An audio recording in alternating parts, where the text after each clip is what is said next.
Hi students, wave optics में आज हम लोग क्वेश्चन नंबर 95 से स्टार्ट कर रहे हैं। क्वेश्चंस की बुकलेट का लिंक और क्वेश्चंस का सॉल्यूशन का लिंक डिस्क्रिप्शन में अवेलेबल है। ये बात ध्यान देने की है कि अब हम लोग जो क्वेश्चन करने वाले हैं, इन क्वेश्चंस को करने के लिए सबसे पहला काम ये है कि आप जो सारे फार्मूले हैं इस यूनिट के, उसको आप ठीक से याद कर लें, तभी क्वेश्चंस हो पाएंगे। क्योंकि फार्मूले में वैल्यूज़ पुट करनी है, बस ये समझिए और आपका क्वेश्चन सॉल्व हो जाएगा। क्वेश्चन नंबर 95 से स्टार्ट कर रहे हैं। क्वेश्चन नंबर 95 देखिए, लिखा हुआ है कि laser light of wavelength 630 nanometre is incident on a pair of slits produces an interference pattern. तो हम बात कर रहे हैं कि यहाँ पर यंग्स डबल स्लिट एक्सपेरिमेंट है, तो आप लिखेंगे कि in Young's double slit experiment. तो जब आप लोग लाइट डालते हैं 630 नैनोमीटर की, तो आप देखते हैं कि एक इंटरफेरेंस पैटर्न मिल रहा है in which the bright fringes are separated by 7.2 millimetre. तो ये जो फ्रिंज सेपरेशन होता है ब्राइट फ्रिंजेस का, ये एक्चुअली फ्रिंज विड्थ होती है ब्राइट फ्रिंजेस की। आप जानते हैं कि दो कॉन्सिक्यूटिव ब्राइट फ्रिंजेस के बीच का जो सेपरेशन होता है उसको हम लोग फ्रिंज विड्थ कहते हैं। जैसे कि m और m+1th ब्राइट फ्रिंज के बीच का सेपरेशन जो होगा उसको हम फ्रिंज विड्थ कहते हैं, और फॉर्मूला होता है W/d(λ/d). लिखा है calculate the wavelength of the another source of A laser light which produce the interference fringes separated by 8.1 millimetre using same pair of slits. अगर उसी एपरेटस पर हम लोग एक्सपेरिमेंट परफॉर्म करते हैं, तो अगर फ्रिंज विड्थ 8.1 मिलीमीटर है, तो आपको बताना है कि उसके लिए जो आप लेज़र लाइट यूज़ कर रहे हैं उसकी वेवलेंथ क्या होनी चाहिए। तो फार्मूले में W/d(λ/d), तो कैपिटल D और स्मॉल d यहाँ पर चेंज नहीं हो रहे हैं। तो आप देख रहे हैं कि in Young's double slit experiment let small d be the separation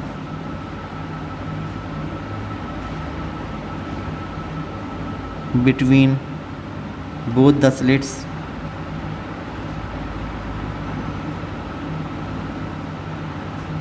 and capital D be the distance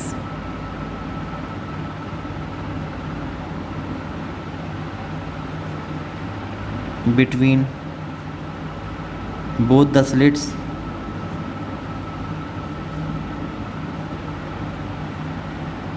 and screen. Then दो केस हैं, केस फर्स्ट और केस सेकंड। यहाँ पर आप देख रहे हैं कि अगर हम लोगों ने एक 630 नैनोमीटर की वेवलेंथ यूज़ की है, λ1 630 नैनोमीटर, तो आप लोग जो फ्रिंज विड्थ मिल रही है यह 7.2 मिलीमीटर। ये पूछ रहे हैं कि अगर आप उसी एपरेटस पर चाहते हैं कि 8.1 मिलीमीटर की फ्रिंज विड्थ मिले, जो separation between two consecutive bright fringes है, अगर वो 8.1 मिलीमीटर मिल रहा है, तो आप जो लेज़र बीम यूज़ कर रहे हैं उसकी वेवलेंथ कितनी होनी चाहिए, ये है क्वेश्चन। तो बहुत सिंपल सा क्वेश्चन है, आपको डायरेक्ट फॉर्मूला यूज़ करना है। आप लिखेंगे कि फ्रॉम W/d(λ/d), यह फॉर्मूला यूज़ करेंगे, जहाँ पर आप देख रहे हैं कि स्मॉल d और कैपिटल D में कोई चेंज नहीं हो रहा है, बाकी लैम्डा केवल चेंज हो रहा है। तो आप लिखेंगे कि फ्रॉम A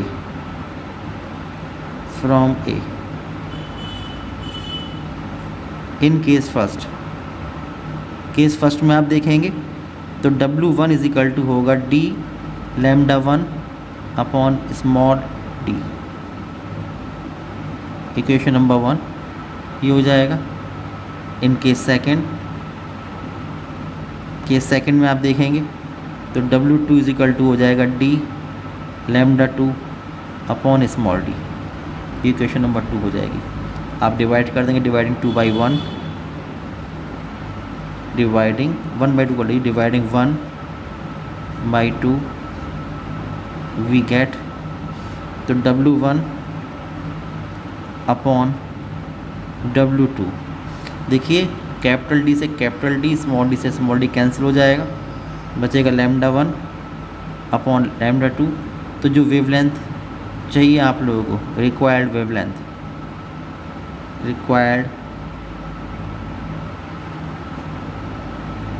वेवलेंथ यहाँ से निकल के आएगी lambda 2 is equal to lambda 1 multiplied by W2 upon W1। तो लैम्डा 2 इक्वल्स टू ये 630 nanometre multiplied by W2 is 8.1 millimetre divided by 7.2 millimetre. इससे कैंसिल हो जाएगा, इससे कैंसिल हो जाएगा, ये हो जाएगा और बाकी आप सॉल्व करेंगे तो लैम्डा 2 इज इक्वल टू हो जाएगा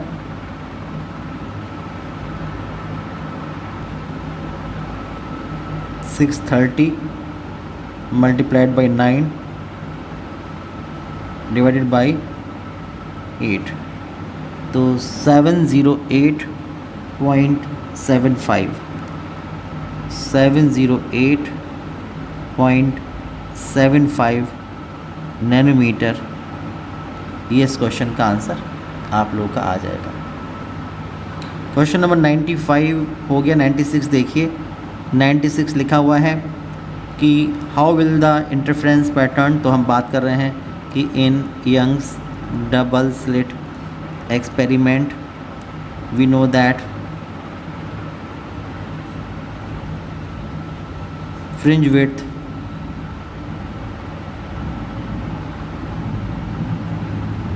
W is equal to D lambda upon D,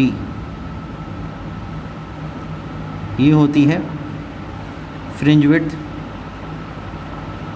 ठीक है, तो इसमें कह रहा है कि how will the interference pattern in Young's double slit experiment get affected when the distance between the slits S1 and S2 reduced.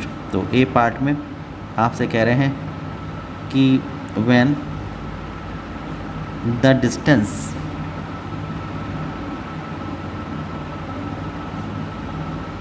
between slits S1 and S2 that is क्या बोलते हैं उसको, small D, that is small d is reduced, then from A। जैसे आप देखोगे जब D कम होगा तो W क्या हो जाएगा कि आप देख रहे हो कि D और लैम्डा कोई चेंज आपने किया नहीं है, तो फ्रॉम A आप देख रहे हैं कि W is inversely proportional to lambda, so fringe width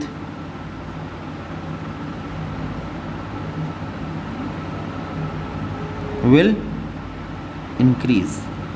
जब D कम होगा तो फ्रिंज विड्थ बढ़ जाएगी, और जब फ्रिंज विड्थ बढ़ जाएगी तो आप देखेंगे कि आप लोगों को ज़्यादा फैले हुए पोर्शन में इंटरफेरेंस पैटर्न मिलेगा। ये इसका मतलब हुआ। पार्ट बी देखिए, पार्ट बी में आपसे कह रहे हैं कि the entire setup is immersed in water. तो इस तरह क्वेश्चन हम पहले भी सॉल्व कर चुके हैं। जब आप लोग पूरे सेटअप को वाटर में इमर्स कर देंगे तो आप जानते हैं कि जो वाटर का रिफ्रैक्टिव इंडेक्स वो 1.3 होता है। तो उस वक्त जो कैपिटल डी यानी कि स्क्रीन तक की डिस्टेंस स्लिट्स से वो चेंज नहीं होगी, स्मॉल डी में कोई चेंज नहीं होगा, लेकिन लैम्डा चेंज हो जाएगा। आप लिखेंगे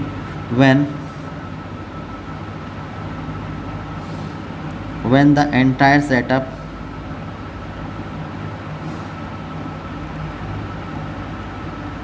is dipped in water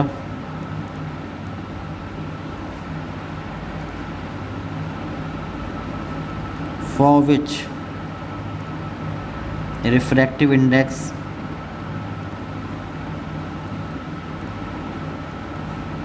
n is equal to 1.3, then capital D and small d will remain same, but new wavelength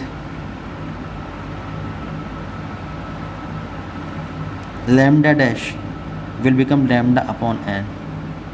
So new fringe width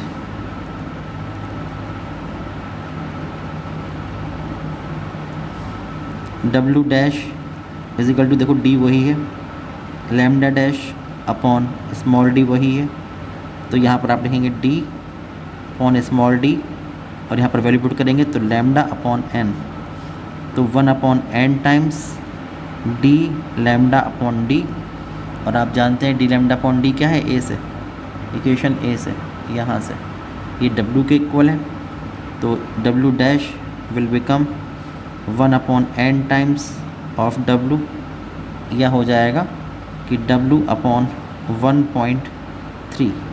तो इसका मतलब ये हुआ कि जो नई फ्रिंज विड्थ है वो पुरानी फ्रिंज विड्थ के मुकाबले 1 अपॉन 1.3 टाइम्स हो जाएगी। क्वेश्चन नंबर 97 में आप देखिए कि यंग्स डबल स्लिट एक्सपेरिमेंट का ये एपरेचर शो किया हुआ है, लिखा है the figure shows double slit experiment setup for observing interference fringe pattern due to different interference component colours of white light. आप देखिए यहाँ पर हम लोग वाइट लाइट यूज़ कर रहे हैं और आप जानते हैं कि उसमें बहुत सारे कलर्स के कंपोनेंट्स शामिल होते हैं, 7 कलर होते हैं विबग्योर वाले। What would be the predominant colour of the fringes observe eight point, first part में कह रहे हैं कि ओ पर कौन सा कलर आप लोगों को नज़र आएगा, और बी पार्ट में कह रहे हैं कि at P where S2p minus S1p is given as lambda b upon 2, where lambda b is wavelength of blue color light। Okay, तो यहाँ पर ये गिवन है कि S2p माइनस S1p ये लैम्डा b अपॉन 2 है। तो पहला जो फर्स्ट पार्ट है ए पार्ट में आपको बताना है कि जो पॉइंट O है यहाँ पर कौन सा कलर नज़र आएगा।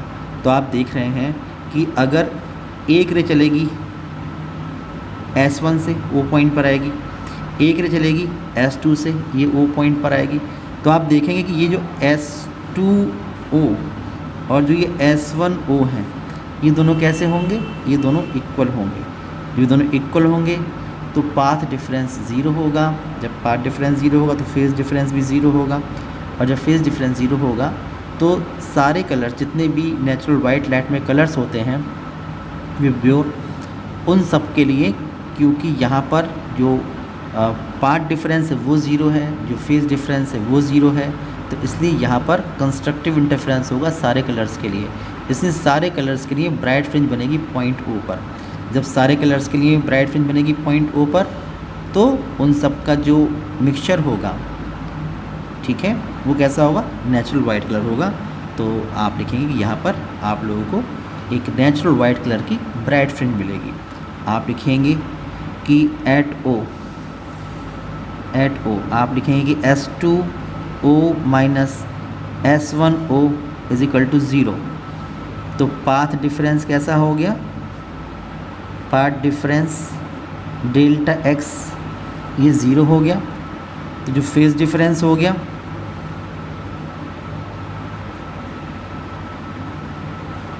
Delta phi is equal to 2 pi upon lambda into delta x, ये है 0, तो ये भी 0 हो गया। सो जितने भी कलर्स हैं, all the component colours of white light will produce constructive interference at point O। So all the component colors of natural white light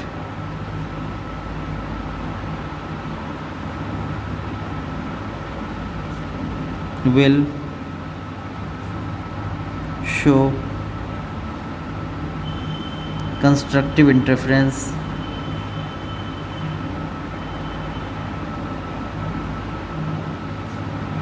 at O। So bright fringes of all the component colors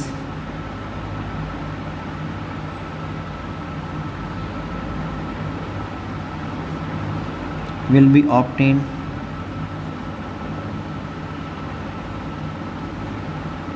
at O। और जब सारे colour की bright fringe मिलेंगी तो उसका mixture कैसा होता है, natural white. Hence bright fringe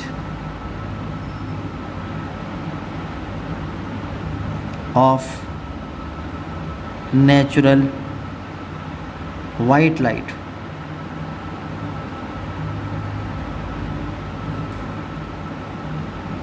will be at O. तो bright fringe of natural white light ये होगी ऊपर। अब आप देखिए जो बी पार्ट है, बी पार्ट में इन्होंने कह दिया है कि ये गिवन है कि lambda B is wavelength of blue colour या ब्लू लाइट ये है। और ये गिवन है कि S2P minus S1P is equal to lambda B upon 2,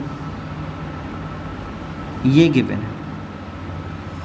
देखिए क्या कि यहाँ पर से ये वेव चलेगी और ये वेव चलेगी, तो जो ये पाथ डिफरेंस मिल रहा है S2A ये लैम्डा बी अपॉन 2 है।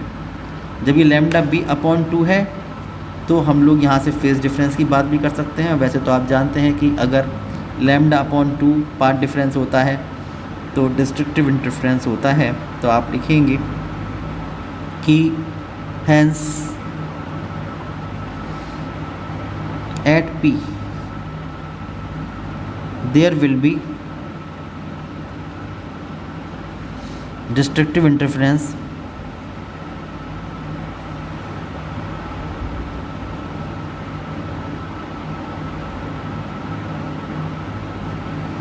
for blue color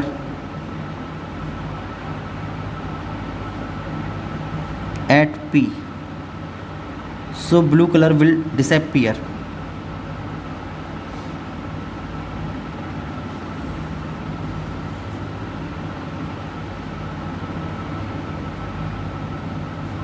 will disappear from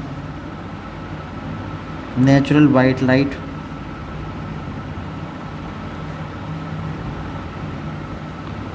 सो जब ब्लू कलर गायब हो जाएगा नेचुरल वाइट लाइट में से तो उसकी जगह अगर आप देखेंगे कि अगर हम लोग नेचुरल वाइट लाइट में से ब्लू कलर गायब कर देंगे तो फिर हम लोगों को येलो कलर नज़र आएगा वहाँ पर।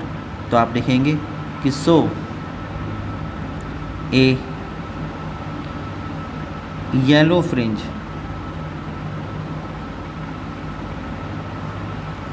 Will be obtained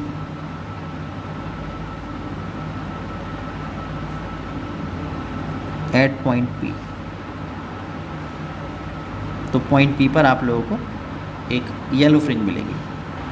question number 98 में यंग्स डबल स्लिट एक्सपेरिमेंट का ये एप्रेटिस बना हुआ है और क्वेश्चन लिखा है कि the intensity at the centre maximum O, यहाँ पर इस पॉइंट O की बात हो रही है, in Young's double slit experiment is I0। यहाँ पर इंटेंसिटी गिवन है I0। If the distance OP, ये जो डिस्टेंस OP है, equals 1/3 of the fringe width, जो ये YN गिवन है ये फ्रिंज विड्थ का 1/3 गिवन है, fringe width of the pattern. Show that the intensity at point P would be I0/4। तो अगर यहाँ पर इंटेंसिटी I0 है तो इस पॉइंट P पर जो इंटेंसिटी होगी वो आपको निकालना है और वो होनी चाहिए I0/4। तो देखिए कैसे करेंगे। यहाँ पर ये गिवन है कि इंटेंसिटी एट पॉइंट O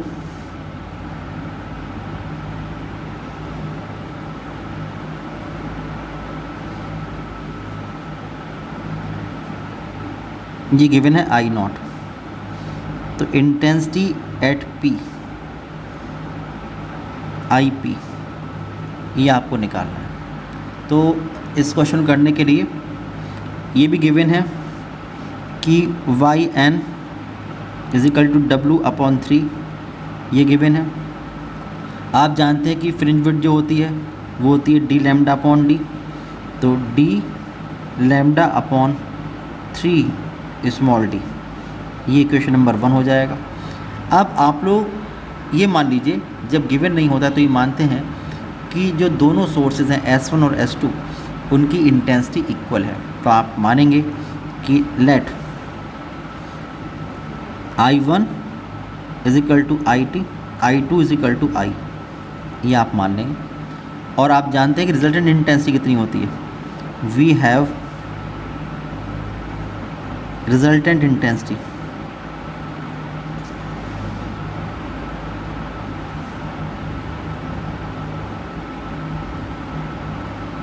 इसका फॉर्मूला होता है, क्या होता है कि I resultant is equal to I1 plus I2 plus 2 root I1 I2 into cos phi, ये फार्मूला होता है,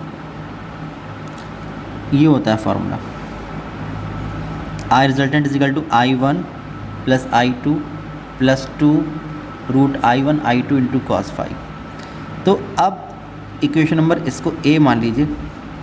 अब आप देखिए O पॉइंट पर, जब O पॉइंट पर आप देखेंगे तो यहाँ से और यहाँ से जो रेस चलेंगी उनका पाथ इक्वल होगा, तो आप लिखेंगे कि एट O, जब O पॉइंट की बात करेंगे तो जो पाथ डिफरेंस होगा, पाथ डिफरेंस डेल्टा एक्स कितना होगा 0, जो फेज डिफरेंस होगा यानी कि फाई वो कितना होगा 0, क्योंकि phi is equal 2 pi upon lambda delta x, ये फार्मूला होता है हमारे पास। तो फ्रॉम ए दो रिजल्टेंट इंटेंसिटी निकलेगी ओ पॉइंट पर, कितनी दी हुई है आई ओ इज इक्वल टू हो जाएगा I1 की जगह I प्लस I2 की जगह I plus 2 root I into I into cos 0, और कॉस 0 कितना होता है, कॉस 0 होता है 1, तो I not is equal to होगा I plus I plus 2I, तो I not is equal to होगा 4I, इक्वेशन नंबर 1। अब आप आ जाइए एट P, इस पॉइंट P पर आ जाइए। जब आप इस पॉइंट P पर आएंगे तो आप देखो कि जो ये ट्रायंगल दिए हुए हैं, यहाँ से एक रे चलेगी ये, एक रे चलेगी ये, तो इस ट्रायंगल में जब आप यहाँ से परपेंडिकुलर ड्रॉ करते हैं, थ्योरी में बात हो चुकी है, तो ये जो S2A आता है ये आता है पाथ डिफरेंस। तो आपको याद होगा कि जो पाथ डिफरेंस होगा,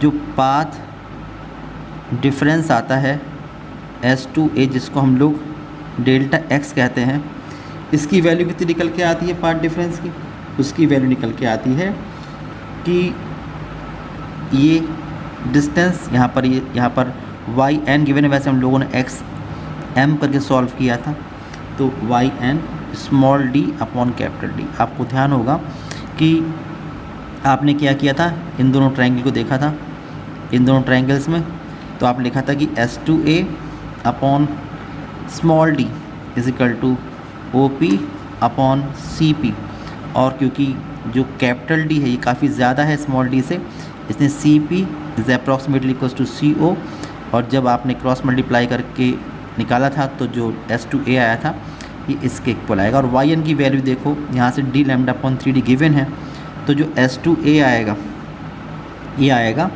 यानी कि डेल्टा एक्स जो आएगा यहाँ से जो आएगा ये आएगा d lambda upon 3 small D multiplied by small d upon capital D. तो कैपिटल डी से कैपिटल डी, स्मॉल डी से स्मॉल डी कैंसिल करेंगे आप लोग, तो आप लोगों को मिलेगा कितना मिला भाई पार्ट डिफरेंस, जो पार्ट डिफरेंस आपको मिला वो हो जाएगा लैम्डा अपॉन 3। जब पार्ट डिफरेंस लैम्डा अपॉन 3 हो जाएगा तो हम लोग फेज डिफरेंस निकाल सकते हैं। तो फेज डिफरेंस कैसे निकालोगे, phi is equal to 2 pi upon lambda into delta x, तो 2 pi upon lambda into lambda by 3, तो इससे ये कैंसिल, तो फाई इज इक्वल टू आ जाएगा 2 पाई बाई 3 यानी 120 डिग्री, ये आ जाएगा अब इस पॉइंट P के लिए फेज डिफरेंस। अब आप लिखेंगे कि again from a r is equal to I1 plus I2 plus 2 root I1 I2 cos phi, तो यहाँ से लिखेंगे कि again from a resultant intensity at p, resultant intensity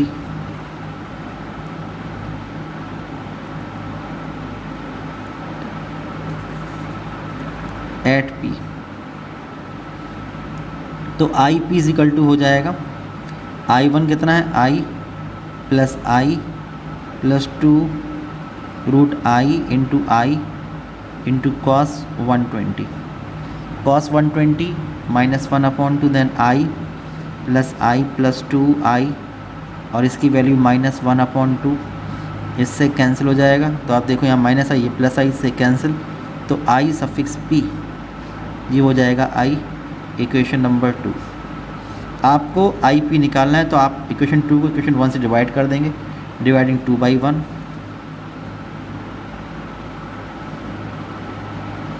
dividing equation 2/1 we get, तो I P upon I O is equal to I upon 4i, इससे cancel हो जाएगा। तो आप देखेंगे जो आई पी निकल के आएगा, क्रॉस मल्टीप्लाई करें तो हो जाएगा आई नॉट अपॉन 4।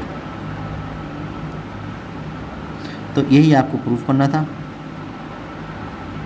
तो ये आप देखिए आपने प्रूव कर दिया। क्वेश्चन नंबर 99 देखिए, लिखा है in Young's double slit experiment, in Young's double slit experiment, 2 slits are 0.15 millimetre apart. तो आप जानते हैं जो स्लिट का सेपरेशन होता है वो होता है small d is equal to 0.15 millimetre, it means 0.15 in 10⁻³ metre, are illuminated by monochromatic light of wavelength 450 nanometre, lambda is equal to 450 nanometre, 450 into 10⁻⁹ metre. The screen is 1 metre away from the slits, capital d is 1 metre. A part लिखा है find the distance of the second bright fringe, second dark fringe from the centre and how will the fringe pattern change if the screen is moved away from the slits. तो एक part में आपसे second bright fringe और second dark fringe की distance निकालनी है centre से, यानी सेंटर ब्राइट फ्रिंज से, और दूसरे पार्ट में फिर हम लोग सॉल्व करेंगे। तो ए पार्ट में आप लिखेंगे, ए पार्ट में भी 2 पार्ट हैं, ए और बी, ये 2 पार्ट हैं।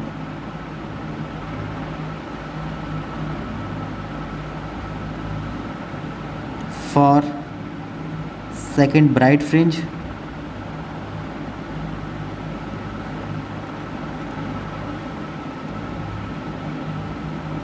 और यहाँ पर है for second dark fringe.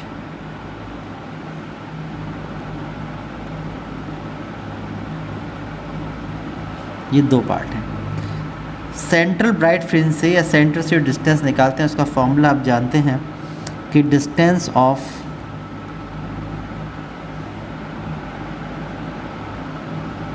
mth bright fringe from central bright fringe.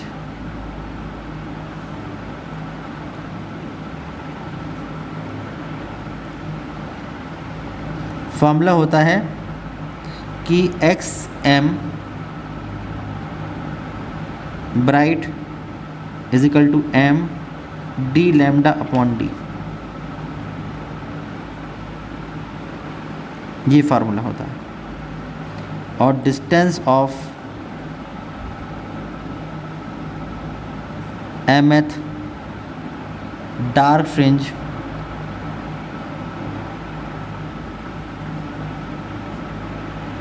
From central bright fringe, तो आप जानते हैं फार्मूला होता है x m dark is equal to m minus half into d lambda upon D, ये फार्मूला होता है। तो आप यहीं प्रोसीड करेंगे कि m की वैल्यू 2 पुट कर देंगे यहाँ पर, तो यहाँ पर सेकंड ब्राइट फ्रिंज की डिस्टेंस आएगी सेंटर से और यहाँ पर पुट कर देंगे एंगल 2, तो सेकंड डार्क फ्रिंज की डिस्टेंस निकल के आ जाएगी। तो आपको यही करना है। तो putting m is equal to 2, तो आप लिखेंगे कि putting m is equal to 2, जब m इज 2 पुट करेंगे तो आएगा x second bright is equal to 2 d lambda upon d, 2 d की वैल्यू है 1, लैम्डा है 450 × 10⁻⁹ divided by small d is 0.15 × 10⁻⁻3। यहाँ से हटाएंगे 100, ये बढ़ जाएगा 30 हो जाएगा, तो हो जाएगा कितना भाई 60 ×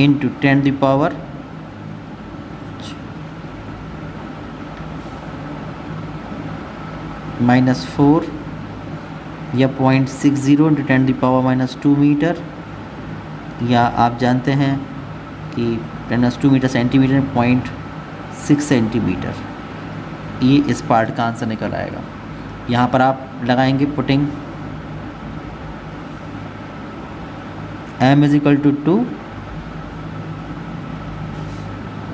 सेकेंड डार्क है ना, तो 2, तो डिस्टेंस आएगी x सेकेंड डार्क, तो 2 minus half d lambda upon D, ये हो जाएगा। तो x second dark is equal to 3/2 into d lambda upon d, तो 3/2 डी है 1, 450 × 10⁻⁹ डिवाइडेड बाई स्मॉल डी 0.15 × 10⁻⁻3, यहाँ से ये पॉइंट हटाएंगे 100, ये बढ़ जाएगा।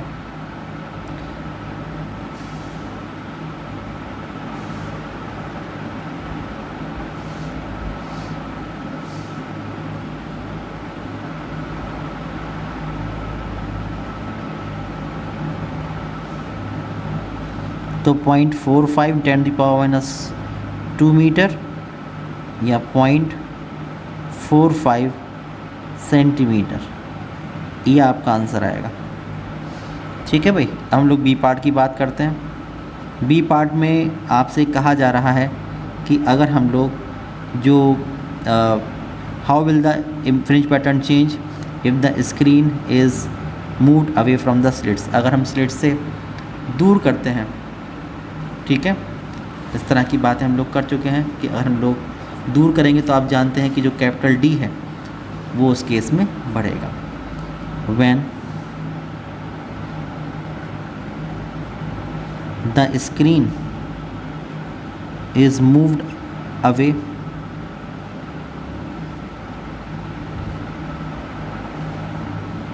फ्रॉम द स्लिट्स,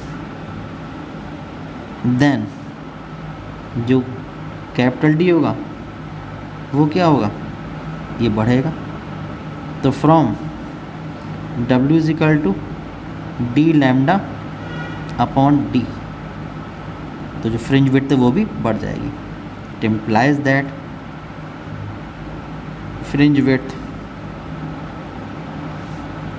W ये भी बढ़ जाएगी।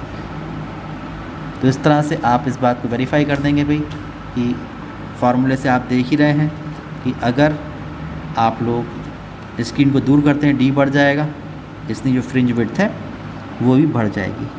क्वेश्चन नंबर 100 क्वेश्चन देखिए, लिखा है in Young's double slit experiment,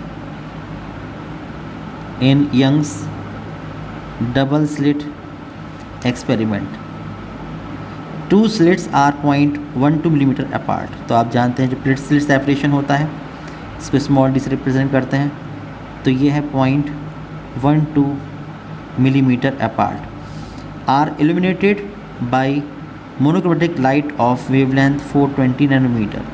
जिस वेवलेंथ की लाइट से आप उसको इल्यूमिनेट कर रहे हैं यह है 420 नैनोमीटर, ये गिवन है।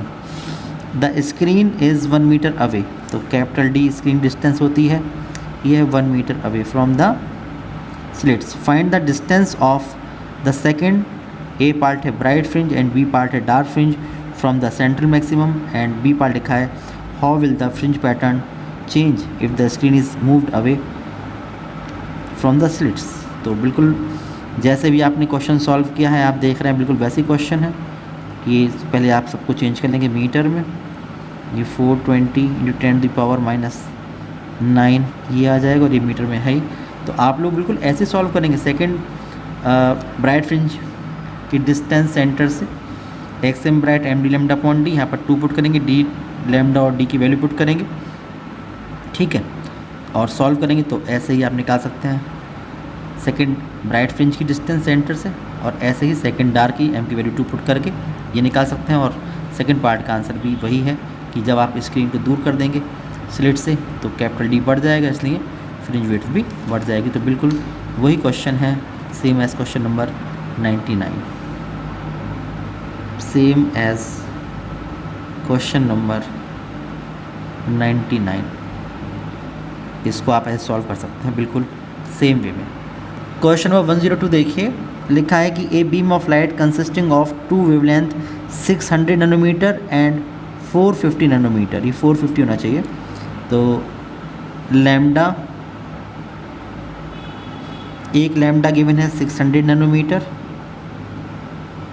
और एक लैम्डा गिवन है 450 nanometre in Young's double slit experiment is used to obtain the interference fringes in Young's double slit experiment.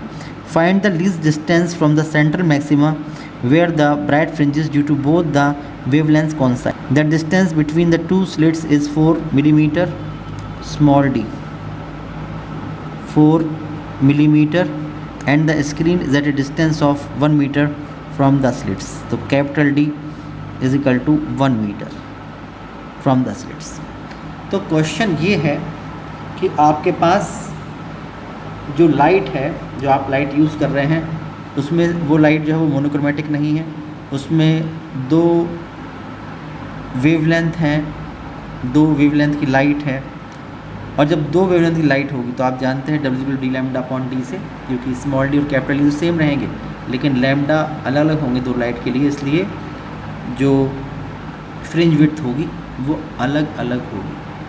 तो जो सेंट्रल ब्राइट फ्रिंज है हमारे पास, ये सपोज सेंट्रल ब्राइट फ्रिंज है ये, तो यहाँ से मान लीजिए कि एक्स डिस्टेंस ऐसी होगी कि जहाँ पर जो ज़्यादा वेवलेंथ वाली लाइट है अगर उसकी mth ब्राइट फ्रिंज बनेगी, अगर यहाँ पर लैम्डा वेवलेंथ की mth फ्रिंज बनती है ब्राइट फ्रिंज, तो इसी पॉइंट पर, क्योंकि यहाँ पर तो ज़्यादा वेवलेंथ ज़्यादा विड्थ होगी तो कम फ्रिंजेस आएंगी, लेकिन जिसकी वेवलेंथ कम है उसकी ज़्यादा फ्रिंजेस आ जाएंगी। तो आप देखो कि उसी पॉइंट पर ये हो सकता है कि लैम्डा डैश, जो दूसरी लाइट उसकी वेवलेंथ अगर लैम्डा डैश है तो उसकी m+1th ब्राइट फ्रिंज वहाँ पर बन जाए,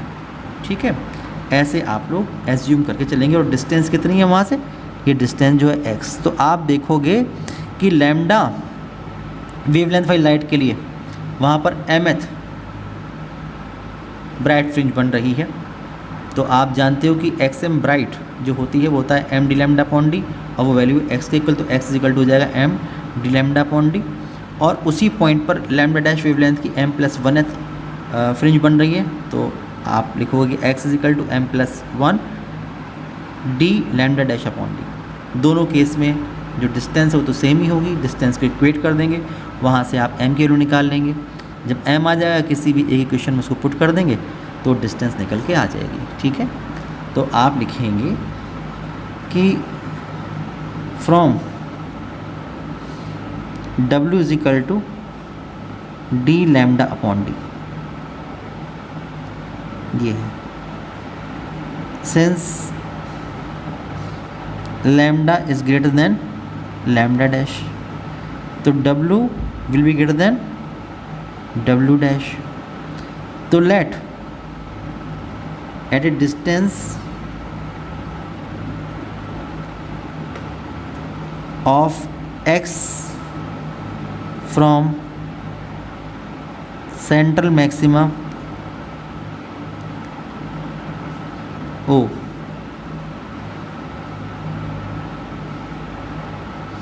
mth bright fringe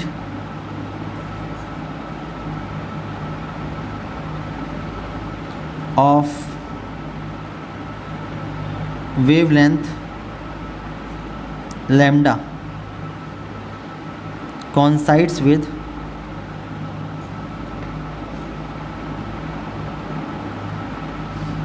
m plus 1th bright fringe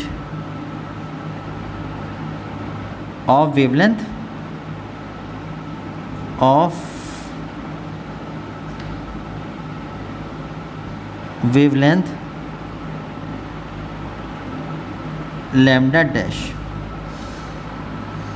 ठीक है, तो अब आप जब लिखोगे कि जो डिस्टेंस x है, ये तो डिस्टेंस x है, तो x m bright for wavelength lambda, क्या रहेगा formula, m into d lambda upon D, ये रहेगा। और यही डिस्टेंस x होगी, ये x m plus 1th bright fringe होगी, कौन सी वेवलेंथ के लिए, लैम्डा डैश के लिए। तो जहाँ पर लिखा है m, वहाँ हो जाएगा m plus 1 d lambda dash upon D, ये हो जाएगा। लेकिन दोनों डिस्टेंस हैं तो x ही, इसलिए equating 1 and 2।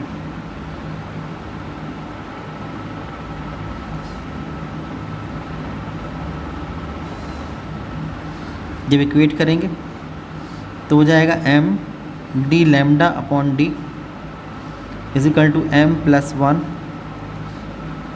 D lambda dash upon d. तो d से ये d कैंसिल, स्मॉल d से d कैंसिल, तो m लैम्डा की वैल्यू है 600 नैनोमीटर, यहाँ पर m प्लस 1 और ये है 450 नैनोमीटर, तो नैनोमीटर से नैनोमीटर कैंसिल हो जाएंगे, ये हो जाएगा।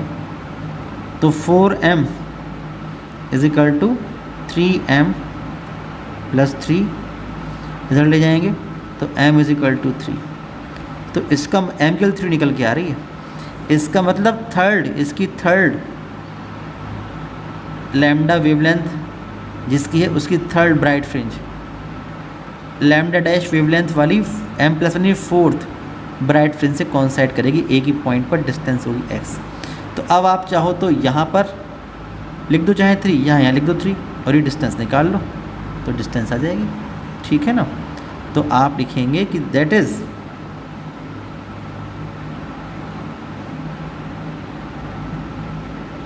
Fourth bright fringe of wavelength lambda dash coincides with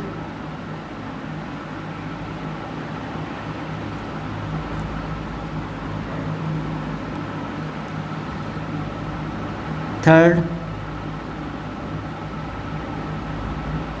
bright fringe of wavelength lambda at a distance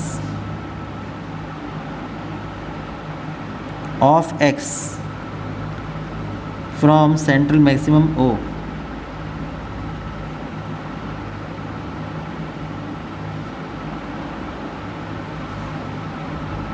which can be obtained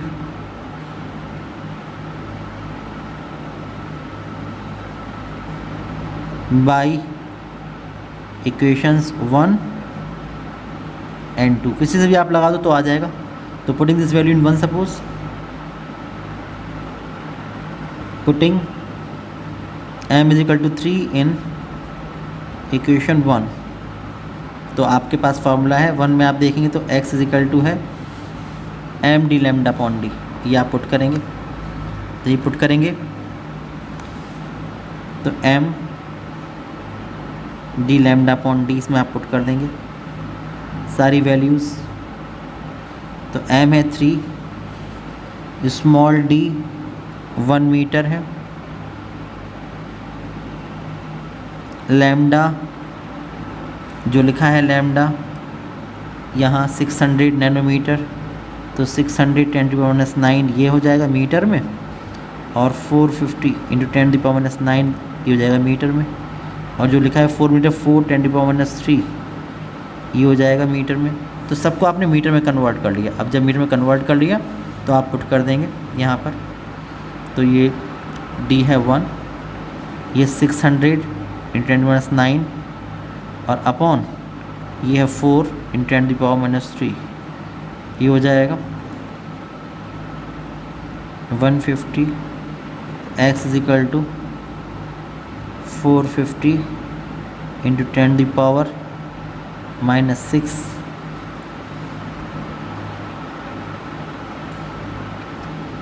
तो 0.45 इंटू 10⁻³ मीटर, तो x is equal to 0.45 millimetre.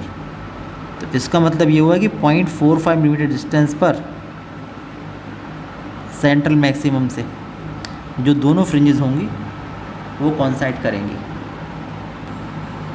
बीच में question number 101 रह गया, आप देखिए 101 लिखा है a beam of light consisting of 2 wavelength 560 nanometre and 420 nanometres lambda in Young's double slit experiment, lambda 560 nanometre यानी 560 10⁻⁹ metre and lambda dash is equal to 420 nanometre is equal to 420 into 10⁻⁹ metre, ये लिखा है। Use to obtain interference fringes in Young's double slit experiment, find the least distance from the central maximum where bright fringes due to both the wavelengths coincide. The distance between the two slits is 4 mm and the screen is at a distance of 1 meter from the slits। तो वही बात कि small d is equal to 4 millimetre 4 × 10⁻³ metre, और जो screen तक की distance है ये है 1 मीटर। तो ये पूछ रहे हैं कि दोनों जो वेवलेंथ हैं इससे सेंट्रल मैक्सिमम से कितनी डिस्टेंस पर दोनों की ब्राइट फ्रिंजेस जो होंगी वो कॉन्साइड करेंगी। तो आप जानते हैं कि जैसे हमने ऊपर क्वेश्चन सॉल्व किया वैसे करेंगे। आप देख रहे हैं कि लैम्डा की वैल्यू लैम्डा डैश से ज़्यादा है, इसलिए जो लैम्डा वेवलेंथ वाली फ्रिंजेस होंगी उसकी फ्रिंज विड्थ ज़्यादा होगी, इसलिए उतनी ही डिस्टेंस x में इसकी कम फ्रिंजेस आएंगी। इसलिए हो सकता है कि इसकी mth जो ब्राइट फ्रिंज है वो उसकी m+1th ब्राइट फ्रिंज से कॉन्साइड करेगी, इसलिए आप लोग उस डिस्टेंस को निकालेंगे। जैसे मैंने ऊपर निकाला था कि xm ब्राइट का formula m d lambda upon d, और यहाँ पर ये लैम्डा पुट करेंगे और यहाँ पर इसके लिए लिखेंगे m+1 xm+1 is equal to m+1 d lambda dash upon d, ये लिखेंगे और दोनों को इक्वेट कर देंगे। तो आपको मिलेगा m into lambda is equal to m+1 into lambda dash, और यहाँ से आप m की वैल्यू निकाल लेंगे और जो दो फार्मूले थे ऊपर वाले उनमें किसी भी पुट कर देंगे तो आपका आंसर निकल के आ जाएगा। तो आप देख रहे हैं बिल्कुल सेम पैटर्न में क्वेश्चन है, तो आप इसको जैसे ऊपर क्वेश्चन सॉल्व किया बिल्कुल वैसे सॉल्व करेंगे, सेम एज क्वेश्चन नंबर